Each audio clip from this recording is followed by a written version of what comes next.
is Jordan and I make Disney and DCP and lifestyle related content here on YouTube.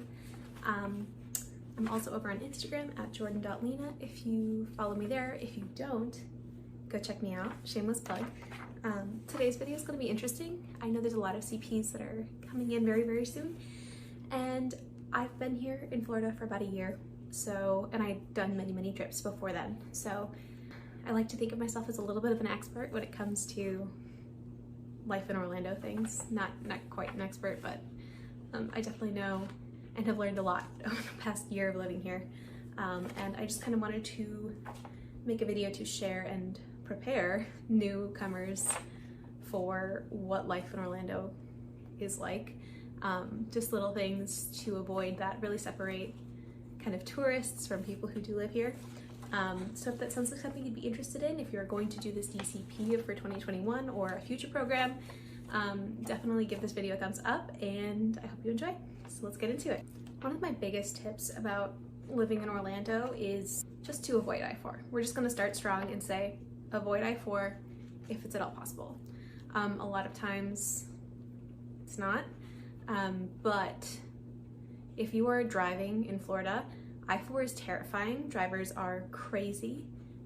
If you can avoid going on that road, if you can take Palm Parkway or if you can take a toll road, it's 100% worth investing in a Sun Pass so that you can take, or an E-Pass, invest so that you can take toll roads.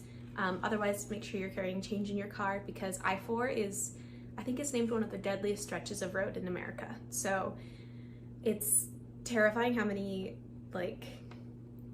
car crashes that you'll see and how scary drivers are there. So my biggest tip is if you are moving near, know that you should avoid that road if you can.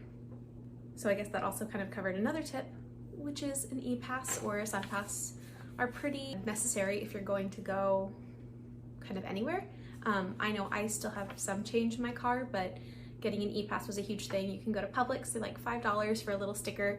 If you're gonna have a car here, you're gonna want an E-Pass. If you wanted to go to the beach at any time or kind of do any sort of traveling, depending on where you're from, to get to Disney, you're gonna need an E-Pass. Yeah, pretty easy to get it at Publix or at different rest stops. This group of CPs are mostly coming in the summer. So if you're coming in between June and September, it's going to rain every day. Just kind of expect that.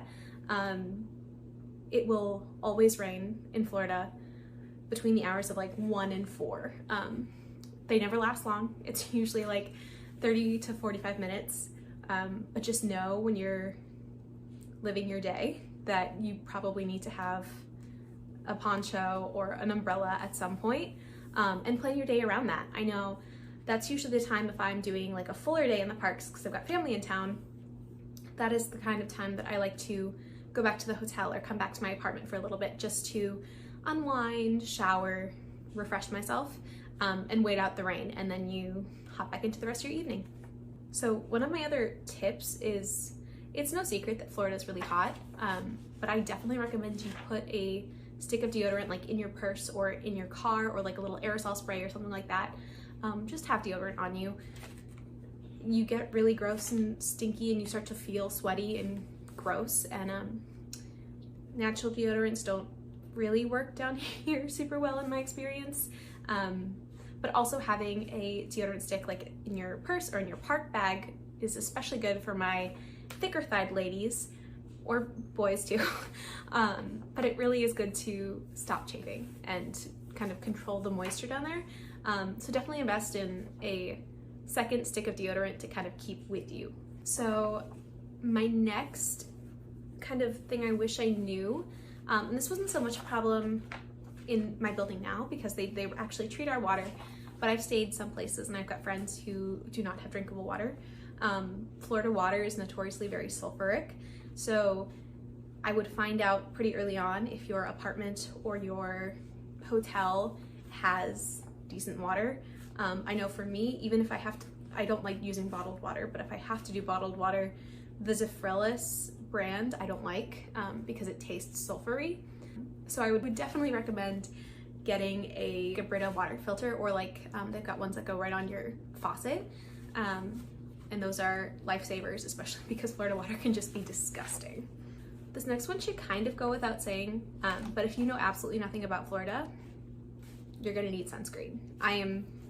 Can't really tell with the lighting right now, but I'm red-haired, fair-skinned, and I burn kind of on a daily basis. I was about 7 or 8 shades lighter than I am now before I moved here. So I get a lot of color. Anytime you're out in the sun, you really have to have a pretty high SPF, and you need to keep it with you and be reapplying. I know a lot of cast members who do work outside, like at the carts and things, will have, or as a lifeguard, I used to do this, have a little clip-on sunscreen on your like hip pack or on your belt loop or whatever. And those make a huge difference because you can reapply during the day. So you can find them at Walmart, or you can find like travel bottles on Amazon or whatever. Whatever floats your boat, but I would definitely recommend having a smaller thing of sunscreen with you kind of at all times. To that same vein, I would also say Florida is hot, especially during the summertime.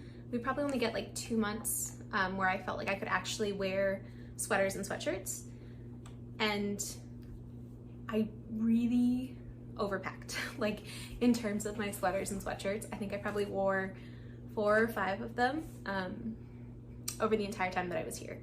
I like having hoodies. Hoodies are kind of the warmest thing that you're gonna need down here. Die-hard Floridians, die-hard Southerners may want a slightly thicker jacket, but as someone who moved from up north, I have worn a jean jacket like twice. In a jean jacket before moving to Florida. I would definitely say don't feel like you have to upset your life if someone comes to town. And by that, I know my family's come to town several times, and I work full-time. And so my boyfriend works full-time too, and while they're on vacation, this is a vacation destination, but you work here. So don't feel like you have to take a bunch of days off just because someone's coming into town. If you have that time, do it if you want. I'm not saying that you shouldn't, but this is where your life is, and you need to have a boundary with the people that you love. If you feel like they want to go do parks every day, it's not worth calling out and getting into trouble with your supervisor. A pretty light jacket, but I have never worn my North Face unless you're visiting home or planning on visiting home up north, like during winter months. I wouldn't recommend bringing it down because you can have your parents meet you at the airport with it, or just layer up on sweatshirts or whatever. So another tip I have is to kind of forego the full face of makeup. Don't bring super heavy foundations. You're probably not going to wear them. You're probably not going to want to wear them to work. With the amount that you sweat, you're kind of just going to break out, and it's not cute. Plus it transfers off of everything. So when we were wearing masks, my masks were always like orange inside because when you wear makeup.